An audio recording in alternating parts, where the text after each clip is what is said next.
In this week's episode of Bleach the 1,000-Year Blood War, Ichigo learns the truth about his parentage, a young Captain Isshin battles Aizen's hollow experiment White, while Ichigo's Quincy mother Masaki saves Isshin's life, leading to their destined meeting. Now, Everything But the Rain is a plot-heavy, dialogue-laden miniature flashback arc in the same vein as Turn Back the Pendulum. It's full of character interactions, so there's an awful lot of story here.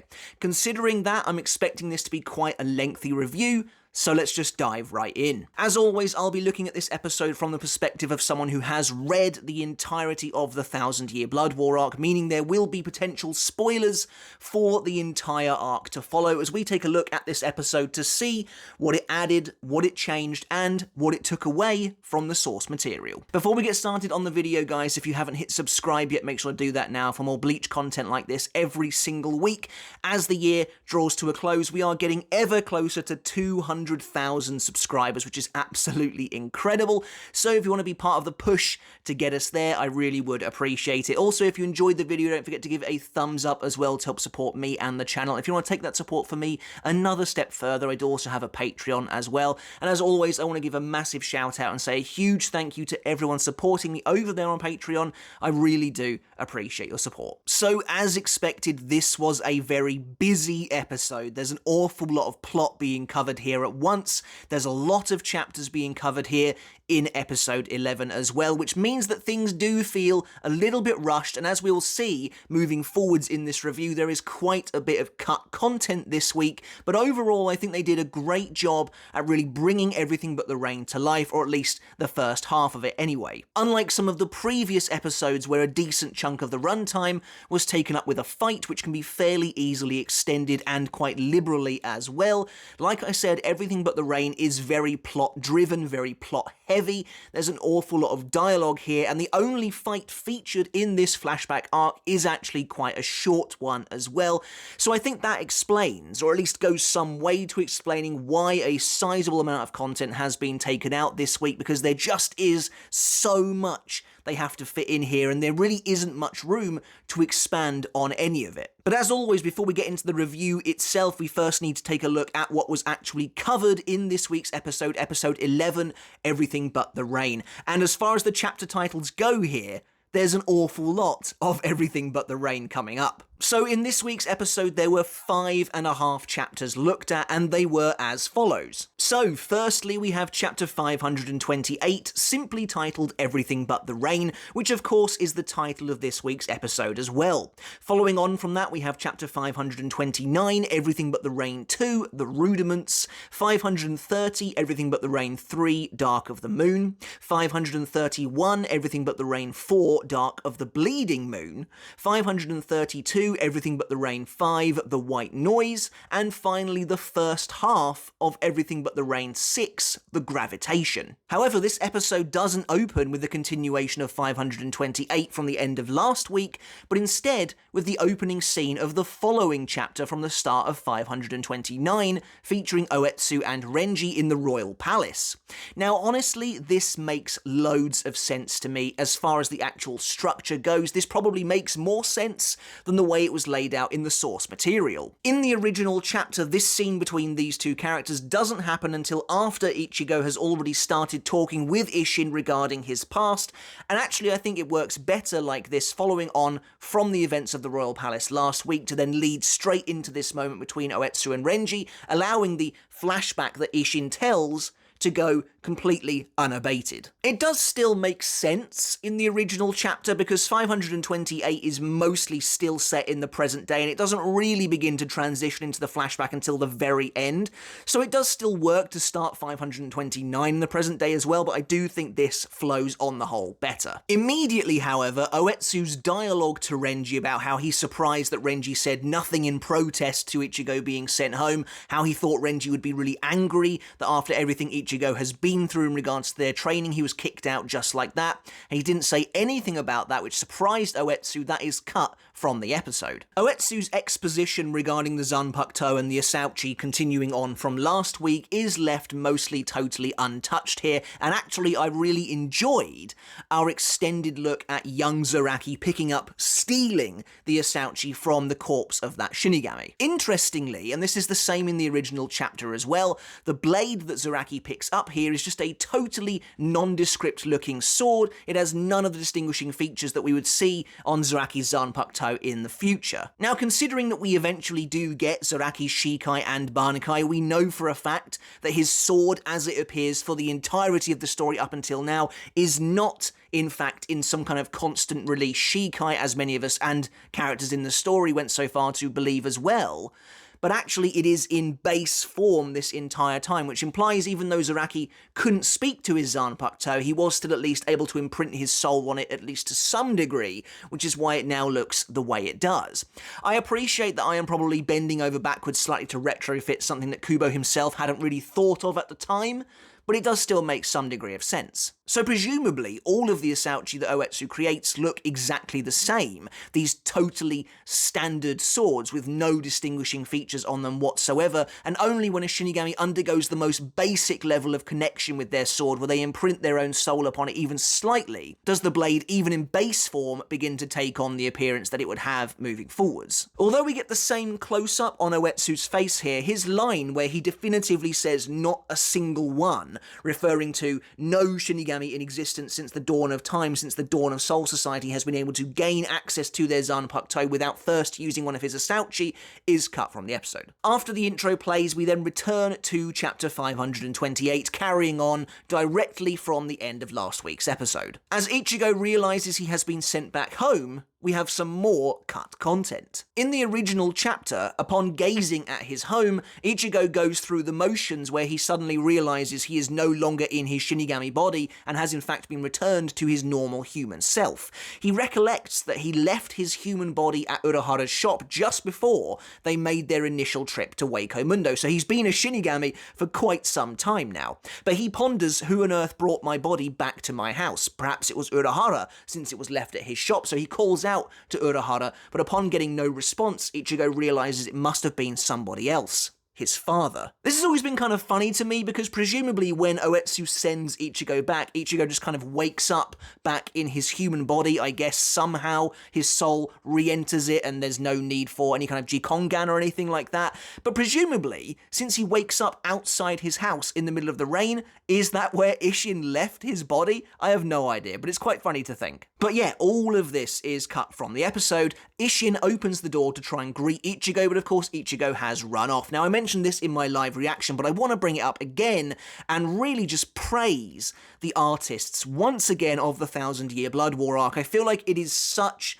an awesome feat that so many of these, even if they are mostly still shots, like this shot of Isshin as he's looking out of the door, is basically taken straight from the chapter itself. It looks so accurate to Kubo's own artwork. When Isshin realizes that Ichigo has gone, we actually get a new small shot of Ichigo running through the rain, and then we get the episode's title card, episode 11, Everything But the Rain, and this is a totally chapter-accurate title card as we see the word rain forming within a raindrop itself. That's exactly how it's portrayed in the chapter. We're then treated to a new establishing shot of Unagiya's shop before we see her airing out Ichigo's wet clothing as he's taking a shower in the bathroom. And as Ichigo takes a shower, some of his inner monologue is cut again from the episode. In the original chapter, Ichigo specifically thinks to himself that he is glad Urahara wasn't around after all to see him in the state he's in, and that extends as well to Orihime and Chad. And then he specifically thinks about his father, Isshin, that he might be the hardest one to face of them all. In the episode, Ichigo just sort of generally says in a blanket way, I don't know how I can face them at all. After Ichigo comes out of the shower, there's a nice moment where Ikumi throws this boiling hot steamed bun at his face, always trying to take care of him, even if her demeanour is that of an annoyed older sister. But her dialogue where she says that she's dried his clothes in preparation for him to go home, and he's lucky that her son, Kaoru, isn't awake at the moment, or else he would have thrown a fit knowing that she allowed Ichigo to use their bathroom. That's all cut from the episode. But as Ichigo begins to apologise for kind of showing up unannounced and in such a bad mood after never turning up for work, Ikumi headbutts him. It's way more dramatic in the original chapter than it was in the episode. The episode really underplayed it. She sort of just bonks him a little bit on the head and he somehow goes flying. But in the original chapter, she kind of awkwardly presses her forehead up against his. He starts sweating and then she just kind of bats him away with the sheer force of her head. It's got quite a different feel to it, to be honest. I do think the original chapter is probably a little more comedic on the whole. In the episode's version, it just feels like she sort of taps him. But as Ikumi sort of reels off to Ichigo that, ever since she's hired him, she's always felt kind of like an older sister for him, and he can come to her whenever he needs to. He doesn't need to make up excuses for it. Some more of her dialogue is removed from the episode. Much like the character of Mera last week, Ikumi is another side character, a tertiary supporting character whose dialogue has been considerably chopped down. But she basically just details in the original chapter that he can come to hers no matter why, no matter how he's feeling, whether he's just in the area or if he's feeling like he's having a really hard time or if he's genuinely just feeling quite lonely, he can show up at the doorstep no matter what. I get why this was cut. At the end of the day, it is fluff in comparison to the stuff they actually need to get to, but I do really like this and it's really nice to see Ikumi properly looking out for Ichigo, him having someone to look out for him. Ichigo is of course the protector,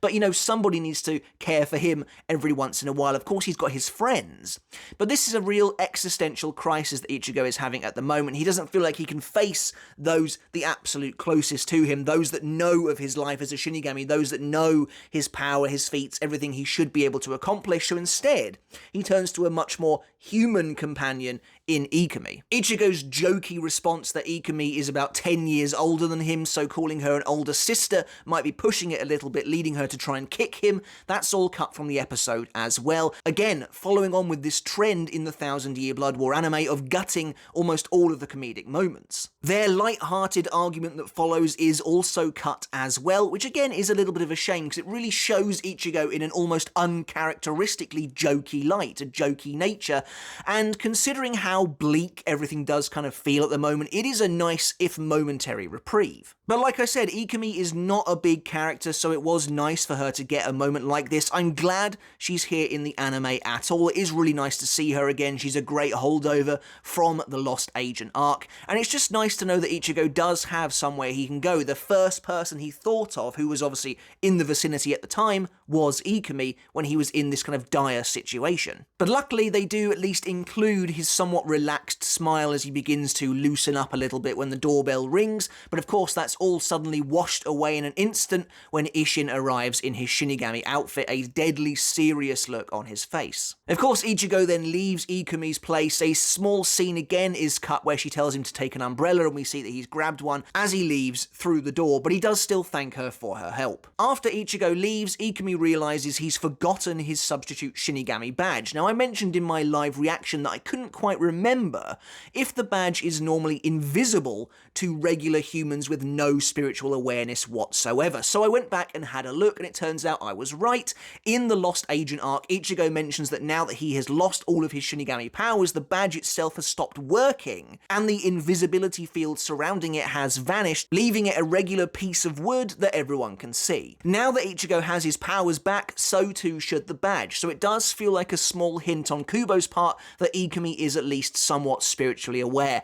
Just how aware actually is she? We don't really know. Is she aware enough to the fact that she could see Isshin, but she kept it quiet for Ichigo's sake? Or maybe she couldn't see him at all and is just aware enough that she can see the badge. When Ichigo and Isshin return home, the comedic scene of Isshin trying to sort of downplay the situation by offering Ichigo some of his home cooking is totally removed from the episode. But I will say I do love the feel of this scene here in the anime. I think the atmosphere is absolutely fantastic. The overall greyness, that dourness of the downpour happening outside really works just fantastically to help set the scene for the events that are about to come. And like I've said before in previous episode reviews, the anime has just totally knocked it out of the park as far as atmosphere is concerned. Nearly every time they totally get it right. And considering they are actively trying to remove comedic scenes, clearly to skew this story to the more serious side, I think that's important for them to get right. Thankfully, the scene where Isshin reveals to Ichigo that he knows of everything that has happened to him so far, including the fact that he can't fix his bankai at the moment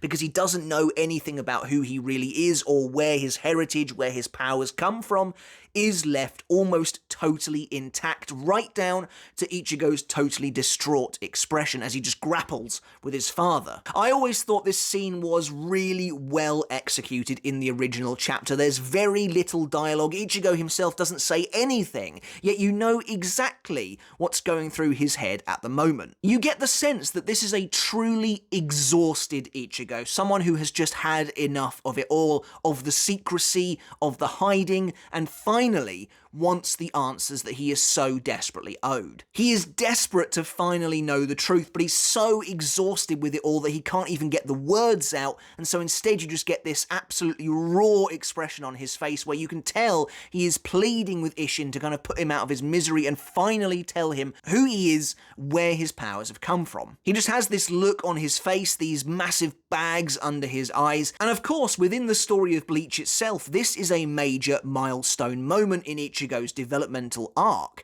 This would really be the last time Ichigo is unknowing, the final hurdle before his character is complete. So in a sense, it feels quite profound. It feels like Isshin is finally ready to open those gates and add that last piece to Ichigo's puzzle. I'm actually a little bit surprised they didn't show a brief flashback when Isshin mentions to Ichigo that you once said you could wait until I was ready to tell you the truth, and it would show us a small flashback of that moment during the battle with Aizen, but they chose not to. But finally, now is the time for us to get those revelations straight from Isshin's mouth that many of us had been waiting almost a decade for. As we turn back time, there is a nice shot of Ichigo and Isshin standing kind of silhouetted against the rainfall itself, and there's a really nice effect as the camera pans out to show us this massive wide shot of Karakura Town at night. The rain suddenly slows to a crawl and then instantly speeds back up again, and I like the implication that as the rain slowed down, that was us going back in time 20 years. Of course, it opens in the middle of the flashback, showing that initial meeting between Masaki and Isshin,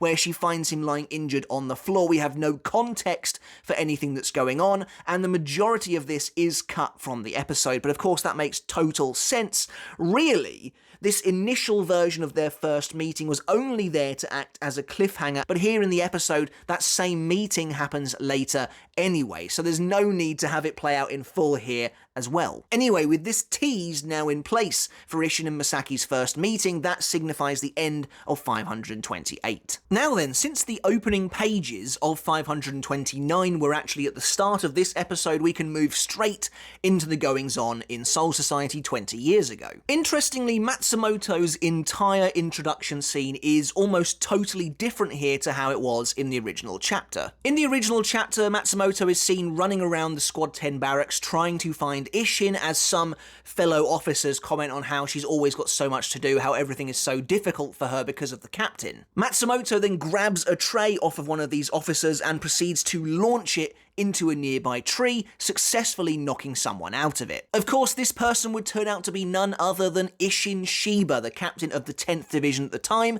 and he successfully catches the tray, but Matsumoto kicks it into his face, cracking it as he complains that she broke his beautiful nose, and we finally get to see him looking youthful, but still familiar. All of this is totally removed from the episode, and to be honest, I don't really know why.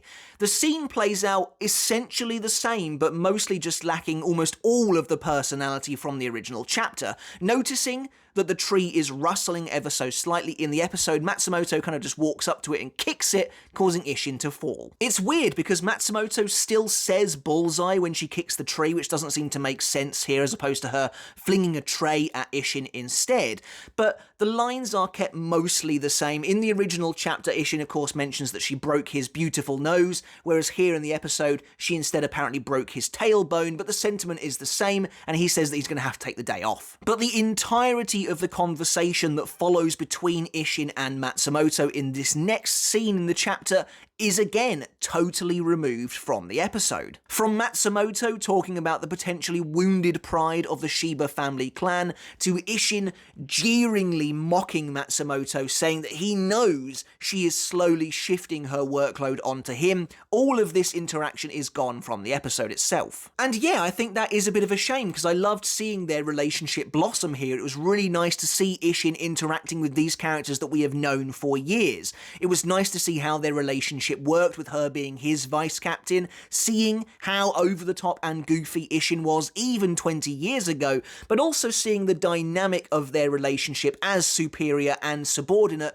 seeing that Matsumoto does still know her place. When he kind of barks at her, he yells at her sternly. She remembers her position as vice captain, only for Isshin to make this super serious comment about her boobs, which gets him smacked in the face. But all of that is totally gone, and instead we move right ahead to the 10th Division barracks. One small mistake, as picked up on by commenter Jacob Batashi, who mentioned this in the comments of my live reaction video, is that all of the Shinigami in this scene are drawn wearing their Zanpakuto, but we know from the Soul Society arc that wearing your Zanpakuto, having it out in public in the Seirei is actually illegal, unless explicitly ordered to during a wartime emergency. And as we can see in the original chapter, yes, Isshin, Hitsugaya, Matsumoto, none of these characters are carrying their blades. Anyway, most of the jokes surrounding Toshiro Hitsugaya, the current 3rd seat of the 10th Division, are left pretty much intact here, including a joke I do really enjoy, where Isshin just sort of lifts Hitsugaya up into the sky as he congratulates him for doing a job well done.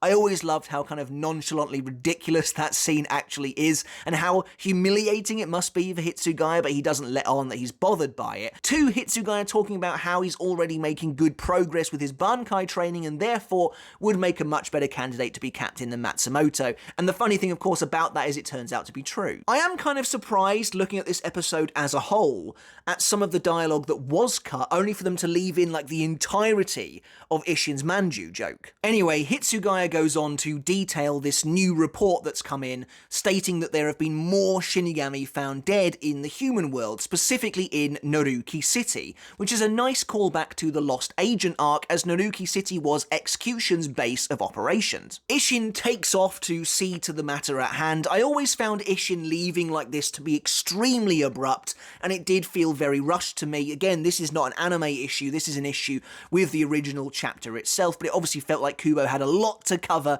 in Everything But the Rain and not a lot of time to do it, so he had to just get Isshin to the human world as fast as he possibly could. But the scene where Matsumoto wants to go after him, only for Hitsugaya to tell her that they shouldn't because at their current level they would only be a burden to Isshin, is left basically exactly the same. But we next get to see a secret, shadowy, ominous-looking laboratory somewhere within the Soul Society itself, as some very familiar villains are conducting their business. Gin Ichimaru and Kaname Tosen, in their captain's attire, which of course is awesome to see, are currently monitoring what look to be several holofication experiments when somebody else arrives and enters the room. I do wonder how these guys are getting away with operating this secret evil laboratory right under Soul Society's nose. Like, whereabouts in the Seirei actually is this place? We can see several grotesque-looking fleshy masses suspended in these illuminated scarlet containers that seem to be the main focus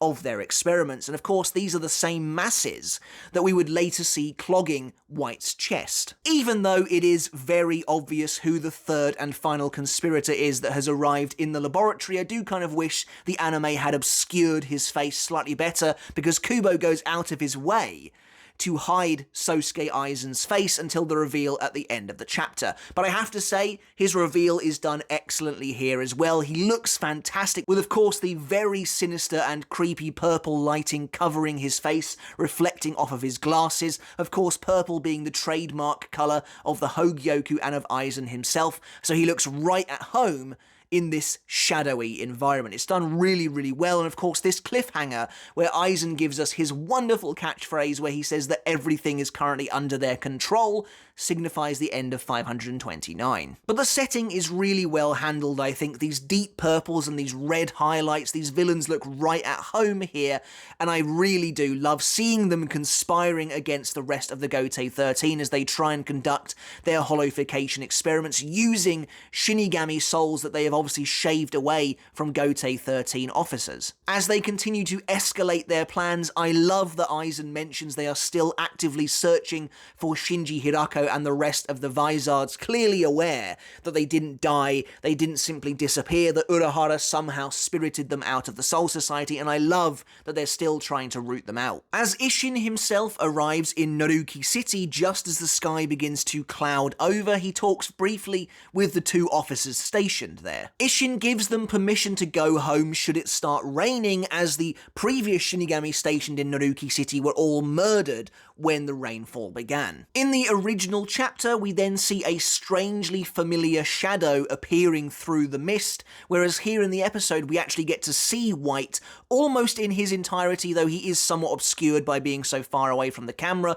appearing almost as a shadowy figure atop a building. Honestly, I think the anime's version actually probably does work better. I think it just is really creepy and very effective. Meanwhile, in Karakura Town, we are finally introduced to Ichigo's mother, Masaki Kurosaki, and surprisingly, the Ishida household that she is currently living with. We get to learn the name of Ryuken's mother, Aunt Izumi, which wasn't revealed to us in the source material at all, and if I remember rightly, I believe Kubo did say quite recently that we would find it out in one of his Q&As. The episode cuts a few of Masaki's more light-hearted moments here, at least light-hearted in the sense that she is trying to turn a serious situation into a joke as she feels more and more awkward under Izumi's questioning. But as Masaki seems to be pretty flippant about her Seiren or her Quincy training, Izumi gives us some much-needed exposition, revealing that Masaki is the last survivor of the Kurosaki Quincy clan, and that's the only reason the Ishidas have taken her in, is because she is a precious Ect or pure-blood Quincy, and the remaining Quincy need to look out for each other as much as they possibly can to keep this pure-blood ideology alive. But as Izumi berates Masaki, who is growing increasingly awkward, a young Ryuken Ishida arrives and kind of tells his mother, you need to stop shouting as the neighbours can hear, at which point she leaves the room. But just as she does, Ryuken asks her where his father, Soken Ishida, is, to which point Izumi says that he is currently at Funtfeld or Fifth Field, which I believe is a Quincy training arena, and that she would like to know when he will be home as well. It is a slight shame we don't get to see Funtfeld at all, as I was kind of hoping we might get a brief glimpse of it and Soken himself in his younger days, but we unfortunately don't get to see it. As a visibly distressed Masaki decides to leave the room, though of course she's trying to hide it, the scene between Ryuken and his maid, Katagiri, is again left pretty much untouched, and this is some really good stuff. Again, another great example of some fantastic character interaction. I feel their relationship is actually quite an understated one. I mean, I know we don't see Katagiri very much in the story, but I'm really looking forward to specifically seeing their final scene in next week's episode. Of course, here we're treated to even more story revelations as Ryuken reveals that there is an arranged marriage planned for him and Masaki in order to keep the pure-blood Quincy lineage going. But Ryuken himself doesn't know in his heart if Masaki will actually be happy marrying him, and Katagiri is almost taken aback by this because, of course, the Quincy and the Ishida family in general are quite cold. There is this determination to keep whatever is left of the Quincy race alive. Clearly, I would assume from the very small amount of dialogue we get regarding him, Izumi's marriage to Soken might not be the happiest and was perhaps out of necessity to keep the Quincy line alive. So the fact that Ryuken is challenging this, almost thinking that there should be happiness in a Quincy marriage, is enough for Katagiri to regard him as being a genuinely kind person. But of course, Ryuken doesn't see that in himself and believes himself to only be looking out for the future of the Quincy, even if in reality he is actually looking out for Masaki as well. There's a really nice transition here as Katagiri kind of looks down at the ground and then it begins to rain again. It almost looks like a tear rolling down her cheek. But as we return to Isshin, who is now standing atop a building as the rain begins to pour, a scene is cut featuring those two Shinigami officers that he spoke to earlier, where they kind of ponder about going home now that it started raining, but one of them says that if they go back to the Soul Society now,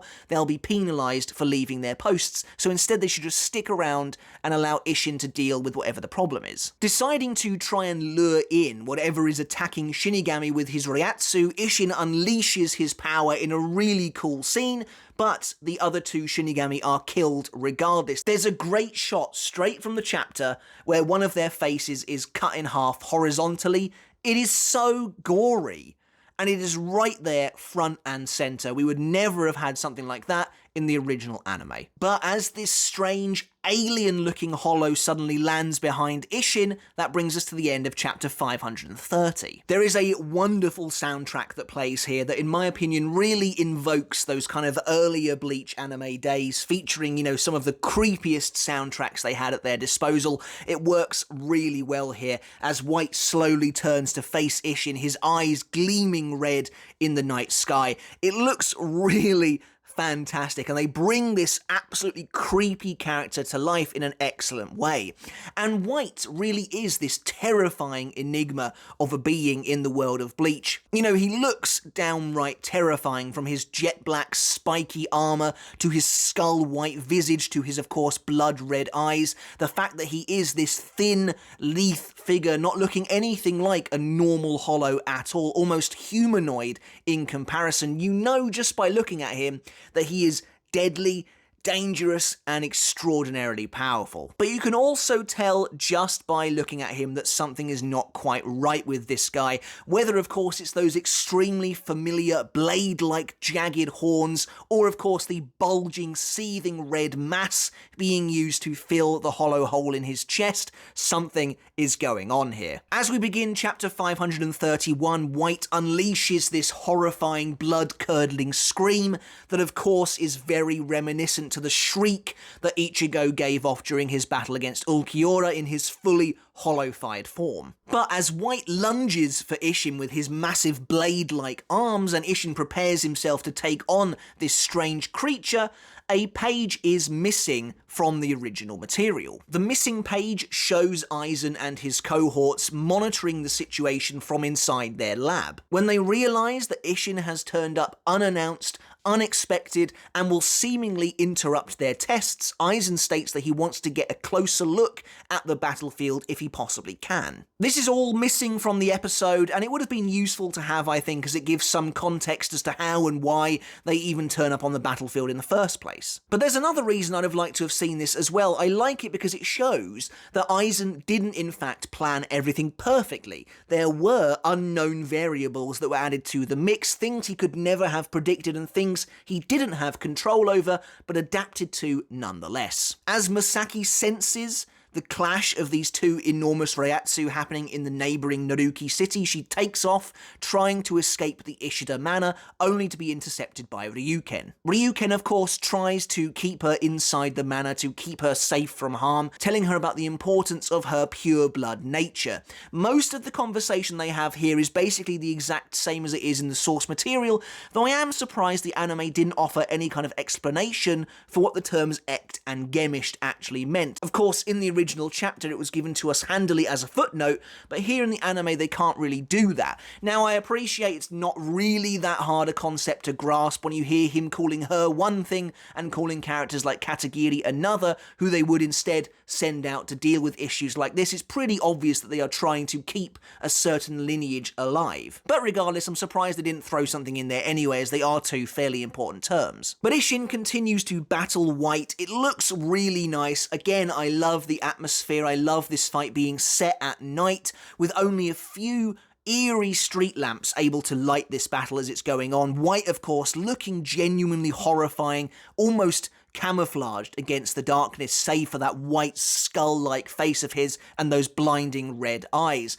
I think it's very, very effective. I just wish this fight was maybe given a little more time to breathe, as it happens almost identically to the source material with no real extensions whatsoever. In fact, there are a few lines cut here and there, for example, Isshin saying that he is being forced onto the defensive by this creature, who is in fact fighting more like a Menos than just a regular hollow. As one of the Shinigami officers stationed in Karakura Town attempts to approach Isshin during his battle, as Isshin has now crossed over into Karakura Town, Isshin's line about not realizing he had crossed the boundary is cut here, as this Shinigami is killed by White, who summons this really cool looking purple Sero. And Sero, again, is another thing that just looks so great in this new adaptation, and Sero's also a thing that we really won't see that much of, so it is really nice to get it whenever we do. I still think it's kind of absurd that this random Shinigami runs up to a captain who is clearly struggling against a very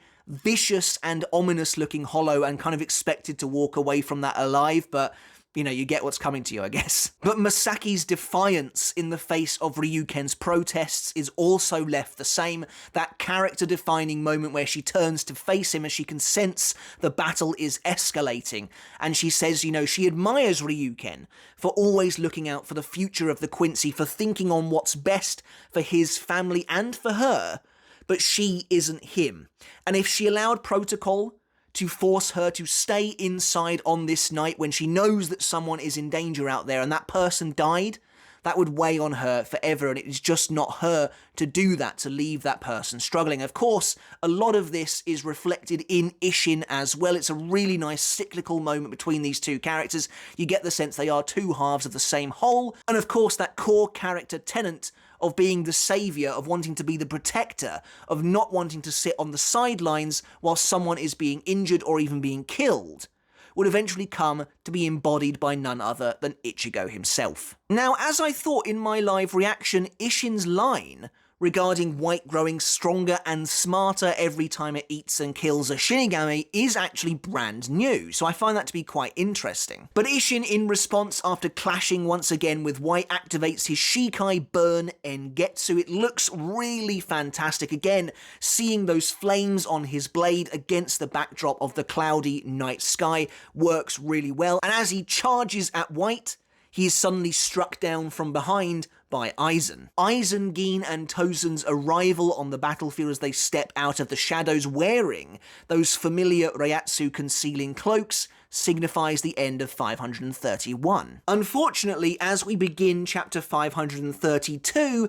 the first 2 pages of this chapter are cut from the episode, which is a big shame because I absolutely love this moment, and it's a great character moment for Aizen. Aizen mockingly thanks none other than Kisuke Urahara for leaving behind his Reiatsu concealing cloak that we see him wearing at the end of Turn Back the Pendulum when he confronts Aizen over his hollow experiments, which Aizen has now clearly stolen and recreated for his own nefarious purposes. It's an admittedly small, but I think fantastic moment for Aizen as a character, as it shows him not only gloating over the fact that he was successful in getting Urahara exiled from the Soul Society and effectively ruining his life, but also reinforcing this second-best mentality that Aizen has when it comes to his rivalry with Urahara.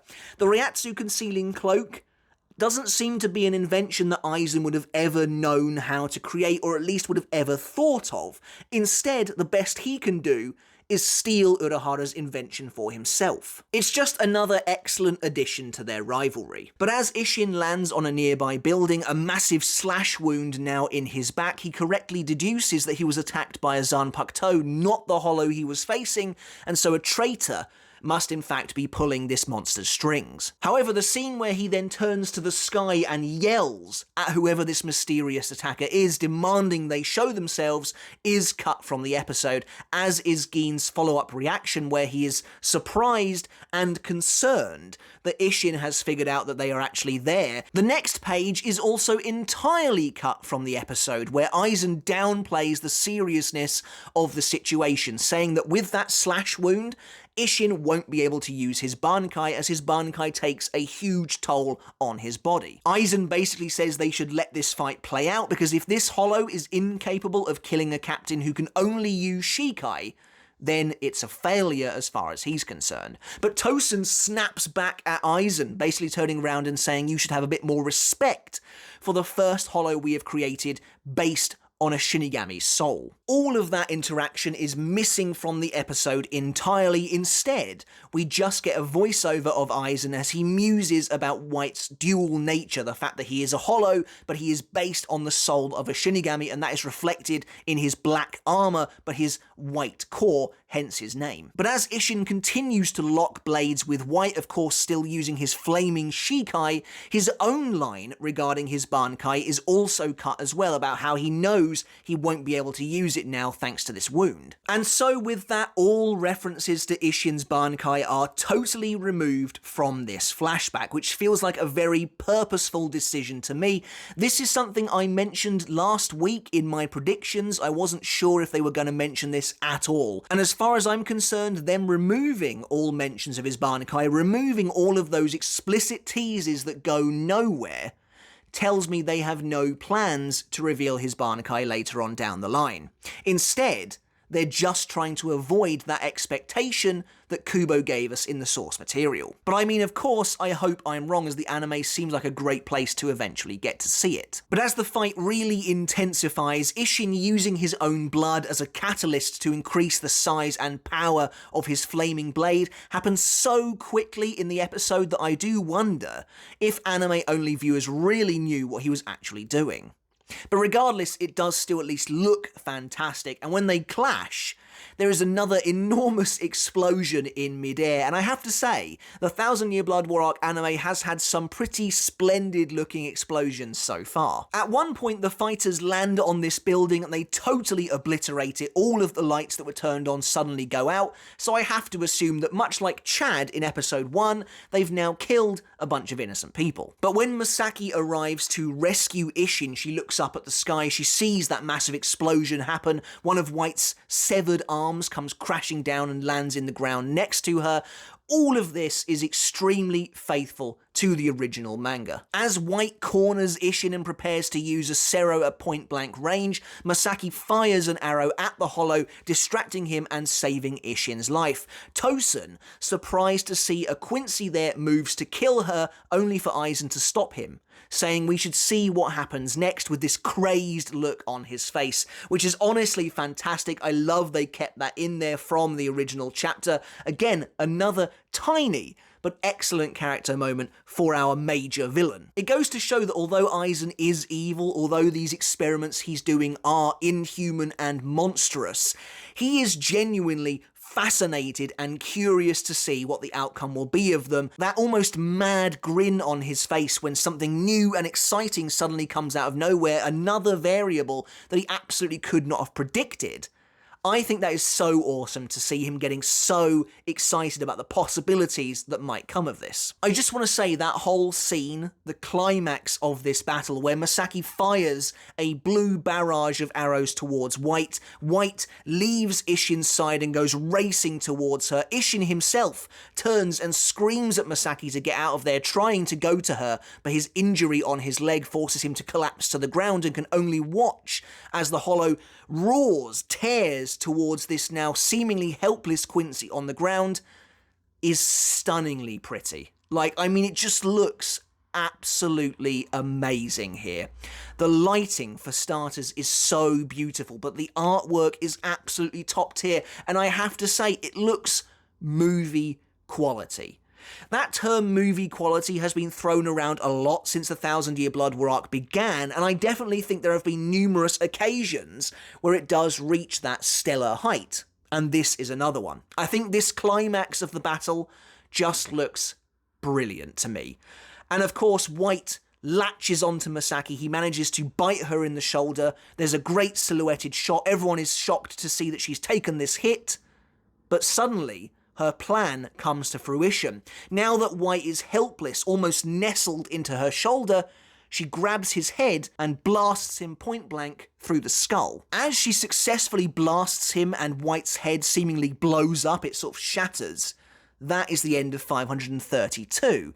I knew this was going to be a long one. There is an awful lot of story to cover here. But with White's body seemingly irreparably ruptured, with his head shattered and some of his chest broken as well, that mass that was inside his chest suddenly rapidly swells up to an enormous size and prepares to detonate right next to Masaki. As whatever that strange substance is swells to the size of a balloon and Masaki seems helpless to get away in time, Isshin races towards her, grapples with the hollow, and manages to contain the blast, injuring himself heavily, but saving Masaki's life. To be totally honest, I've never really understood why White's core self-destructs like it does in that moment. It does seem to be directly related to the fact that White's body is so damaged it can no longer hold it in, and now that the core is free to expand, it rapidly does.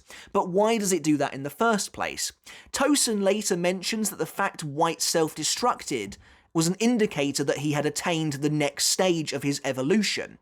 So I'm not sure if that simply means they put some kind of self-destruct defense mechanic inside White so that perhaps evidence of their experiments could never be collected, or if this was supposed to be some kind of variation on the soul suicide phenomenon. The fact that at this point, White had attained such a level of evolution that he was a perfectly balanced Shinigami and Hollow soul, and the fact that when his body was destroyed, one of those overpowered the other, and that forced the explosion upon him. I'm not really sure. If you guys have any insight, I would absolutely love to hear in the comments below. But AIZEN'S and Tosen kind of giving Isshin and Masaki parting glances as they turn to leave is cut from the episode, and then we get that fabled meeting that was teased earlier at the start of this flashback. Masaki rushes over to the collapsed Isshin, and what we get here is totally chapter accurate, right down to the smallest of panels, which I absolutely love to see,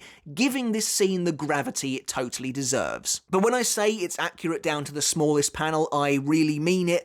It shows Masaki tensing up, scrunching up her face as she kind of decides that she will tell Isshin the truth of her nature, the fact that she is a Quincy. It shows Isshin's gaze hardening, as you're supposed to think that he's going to react badly to that news. And it also shows Masaki kind of growing despondent as she thinks he's about to react the way she expects him to, although honestly the anime showcases that even better, I think. But of course instead, rather than hating Masaki because she's a Quincy, Isshin is extremely excited and happy to see her, honoured that he actually gets to meet a living Quincy the first time he has ever seen one, with this massive grin plastered on his face. And of course this is a lovely, heartwarming moment as we see that realization wash over Masaki as she realizes her preconceptions of Shinigami may in fact have been wrong all this time, and that if all of the Shinigami are like Isshin, who is lying there with this dumb grin on his face after saving her life, then perhaps the other Quincy might not have a reason to live in hiding and fear anymore. As the two of them share a laugh in the rain, Ryuken and Katagiri are watching over them from above, having arrived on the scene,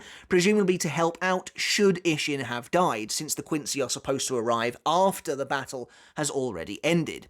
We get to see them in their full Quincy warrior gear, which looks honestly so cool. I really wish we got to see them do anything, particularly Katagiri looks really awesome here. They are carrying these fascinating looking weapons. Although we don't get to see them fight in any way, we do at least get a slightly better look at their armour than we did in the original chapter. But of course, as this scene ends, Ryuken tells Katagiri, despite them seeing Masaki get bitten by a hollow, that nothing untoward happened here, and he makes her tell him that she understands. Katagiri affirms that she does, but there's definitely a look of sadness when she says it. And as we finally reach the end of this extremely plot-laden episode, we return to Aizen's secret lab. Tosen is raging, saying that they designed this hollow to go after Shinigami, and in turn infect and hollowfy as many Shinigami as they possibly could to expand the reach of their experiments. But for some reason, this hollow that they had put so much time and effort into went for a Quincy instead, so all of their effort has been for nothing. However, Aizen says that Tosen is being too quick to dismiss the results of this field test. He says that sometimes the outcomes you don't expect turn out to be the best ones of all. The episode ends halfway through chapter 533 with this great close-up on Aizen's face as he lowers his hood. He smirks and he says, "Surely you're curious to see where this might all lead." Of course, implying the entirety of the Bleach storyline. Whew, well, that was a lot. But there is one last scene, a scene I absolutely wasn't expecting, but I'm very glad we got. After the credits, we get, in my opinion, the best way to do a post-credit tease. A very short scene, but one that has pretty big ramifications. The rain comes crashing down, and we see in the present day a pretty downtrodden-looking Uryu standing, getting soaking wet, his head facing the ground. As Uryu stands there, I guess contemplating the role the Quincy are playing in this current conflict and where he might stand after all the research he's been doing, the camera slowly pans down. And slowly but surely, as we go past Uryu's face, we see the raindrops running off of his hair. We see, through the mist and rain, a hooded figure standing some way behind Uryu. Of course, this is none other than the Sternritter Grand Master himself, Ugram Haschwalth, there to collect Uryu. I mean, what a fantastic way to end this episode. Honestly, perfect, in my opinion. It pretty much couldn't have been handled better. Haschwalth coming to collect Uryu from the human world is something many people, myself included, really hoped and wanted to see, and a part of me is genuinely surprised they actually showed it. But again, they've been doing great stuff with Uryu so far. When you kind of go back and look at the events that have transpired so far in the 1000-Year Blood War arc, it's easy to see why Kubo had to leave Uryu out. But the anime has done a great job of peppering him in every now and then, reminding us of what he's up to and that he should be playing a big role in this arc.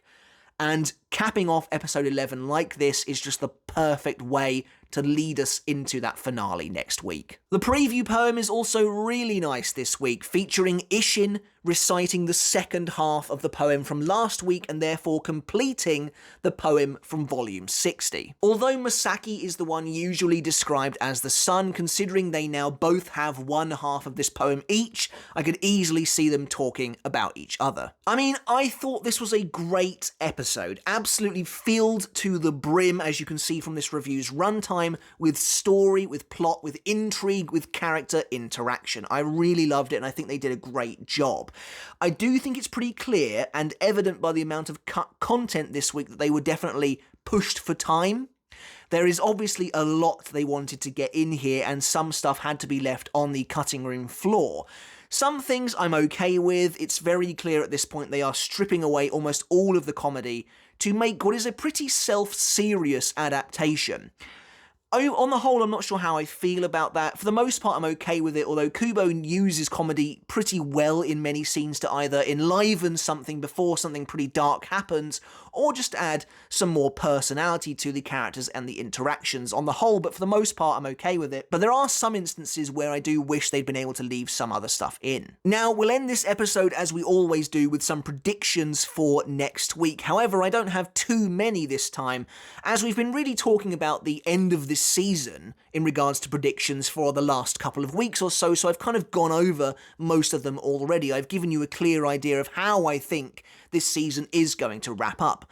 However, one thing I do want to talk about briefly is that final scene from this week's episode, and if that does change certain cliffhangers we might get in the future. And as always with our predictions, there will be spoilers here for unreleased material in the 1000-Year Blood War arc that's yet to come up. I mentioned at the start of all of my reviews there will be spoilers for the entirety of the 1000-Year Blood War in these videos, but this is predominantly where they will be. So if you don't want spoilers for things that will potentially happen in the next few episodes, you have been warned. I mentioned last week in my review that I thought there was a chance they might cut the Uryu reveal from the end of 537 and simply do a sort of 2-in-1 reveal in 543 at the very end of the finale next week. Literally, the cliffhanger would be Yuha Buck bringing Uryu onto the stage in front of the Sternritter. This is the first time we see he has joined Vandenreich, and at the same time announces that he is going to be his heir. I feel like the fact that we've seen Haschwalth now going to get Uryu means we don't really need that reveal at the end of 537 as much as we might have done originally, because we've seen Uryu plenty of times now. That was the big surprise reveal initially of where he's been and what he's been up to all this time. But now that we've seen Haschwalth go and get him, I almost feel like it is less important to have that reveal now, because half of that reveal is made up by Yhwach being like, oh, Haschwalth, you know, you've returned, did you get your subject? But we know who that is now, we know who he's talking about. There's no real surprise as much. That's why I think doing a sort of two birds with one stone reveal of bringing Uryu out at the Sternritter meeting might be better suited to the ending of this season. But next week will, theoretically, because it's supposedly a double-length episode featuring episodes 12 and 13 together, we're going to be covering an awful lot of content. Roughly the second half of 533 to, presumably, the very beginning of 543, so about 10 chapters total. I do kind of wonder if they will shift around those sections where the Shinigami are training in preparation for the second invasion to make it more natural, flowing from Everything But the Rain right into the Oetsu segments that we get later on, because there is that random break in between showcasing what some of the captains are up to, specifically the captains who lost their bankais. It's possible, in order to flow right from the end of Everything But the Rain, they'll bring all of those Oetsu sequences forward, ending with The Blade Is Me. But it's very difficult to see, if they did that, where they would then add in those Shinigami training sections, so I'm really not sure. They may just leave it exactly how it was presented in the source material. But that's it for the video, guys. I really hope you enjoyed this review of episode 11, Everything But the Rain. This was a massive episode to go over, a huge amount of ground to cover, loads of plot, characters, interaction, and even a lovely little fight between Isshin and White. Let me know in the comments, did you enjoy this week's episode? What was your favourite moment from episode 11? And tell me, how excited are you for next week's season finale? I'm really looking forward to it. Where do you think they will end things off? And yeah, that's it from me for this video. It's been a very long one. Make sure to hit subscribe if you haven't done already. But until next time, I'll catch you later. And I'll see you then.